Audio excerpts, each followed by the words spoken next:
আল্লাহ রাসূল সাল্লাল্লাহু আলাইহি ওয়াসাল্লাম বলেছেন 5টা বিষয় আসার আগে 5টা জিনিসকে কাজে লাগাও। তার মধ্যে একটা হচ্ছে শাবাবাকা ক্বাবলা হারামিক, বার্ধক্য আসার আগে যৌবনকে কাজে লাগাও। সিহহাতাকা ক্বাবলা মারাদিক, অসুস্থতা আসার আগে সুস্থতাকে কাজে লাগাও। গিনাকা ক্বাবলা সাকরিক, গরিব হয়ে যাওয়ার আগে তোমার ধনাঢ্যতাকে কাজে লাগাও। ফারাগাকা ক্বাবলা শুগলি, ব্যস্ত হয়ে যাওয়ার আগে অবসরটারে কাজে লাগাও।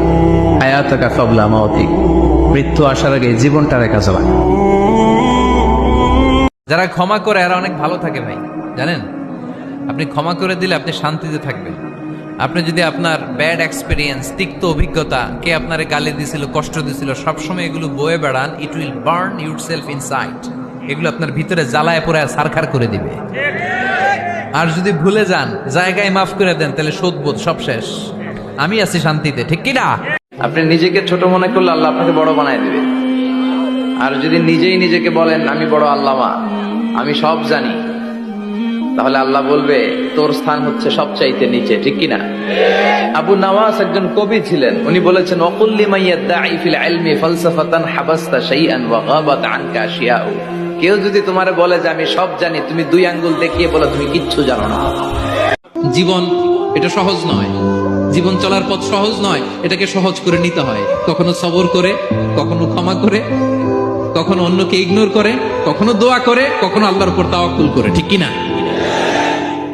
যুগ জামানা পাল্টে দিতে চাই না অনেকজন, এক মানুষই আনতে পারে জাতির জাগরণ। এক মানুষই বিপদকালে বাঁচায় কাফেলায়, ক্ষুদ্র ডিঙ্গি বাঁচায় জাহাজ অসীম দরিয়ায়। সমাজ পরিবর্তনের জন্য এতজন দরকার নাই, একটা ওমর হইলে বাংলাদেশ সোজা হয়ে যাবে, ঠিক কিনা? একজন ইমাম মাহাদি হলে গোটা বাংলাদেশে ঠিক করে দিবে কে? ওই ওমরের মতো যেন আমরা হতে পারি, আমরা যেন পরিবর্তনের নায়ক হতে পারি। আল্লাহ তুমি তৌফিক দাও। আর জোরে আমিন। বিশ্বনবী কাঁদতে কাঁদতে মাথা তুলবেন, বলবেন আল্লাহ, দুনিয়াতে সব নবীরা স্পেশাল দোয়া করেছে, আমি করি নাই, এবার আমি আমার স্পেশাল দোয়াটা করতে চাই, আপনি কবুল করবেন কিনা বলেন। আল্লাহ বলবেন নবী কি আপনার দোয়া বলেন? বিশ্বনবী বলবেন আমার একটা উম্মত যার অন্তরের মধ্যে যাররা পরিমাণ ঈমান আছে, একবার আপনারে আল্লাহ বলে ডেকেছে, একবার আমি বিশ্বনবীর উপর দুরূদ পড়েছে, একবার শাহাদাতের বাণী আমার যে গুনাহগার উম্মত দুনিয়ার বুকে থেকে ঘোষণা দিয়েছে, ওই একটা উম্মত যদি জান্নাতে ঢুকতে না পারে, আপনি আমারে জান্নাতে ঢুকাতে পারবেন না। যদি কেউ দেখে কিয়ামত শুরু হয়ে গিয়েছে আর তার হাতে একটা চারা গাছ, কি গাছ? আর ওদিকে কি শুরু হয়েছে? বিষ্ণু ইসলাম বলেন যদি তার সুযোগ থাকে কিয়ামত শুরু হওয়ার আগেই যেন চারা গাছটা সে রোপণ করে দেয়। তার মানে থামার জন্য এই পৃথিবীতে আমরা আসি নাই, আমরা পৃথিবীতে এসেছি এই পৃথিবীকে আবাদ করার জন্য, এই পৃথিবীটা লিড করার জন্য, এই পৃথিবীতে শুধু সামনে ছোটার জন্য মুসলমানদের আগমন হয়েছে। চিল্লায় বলেন ঠিক কিনা? এবং সবচেয়ে ভয়ঙ্কর ব্যাপার হচ্ছে আপনি যখন কারোর উপর জুলুম করেন, ওই মাজলুম আর আল্লাহর মাঝখানে কোনো ফারাক থাকে না। আল্লাহ ওই ফারাকের পর্দা উঠায় না।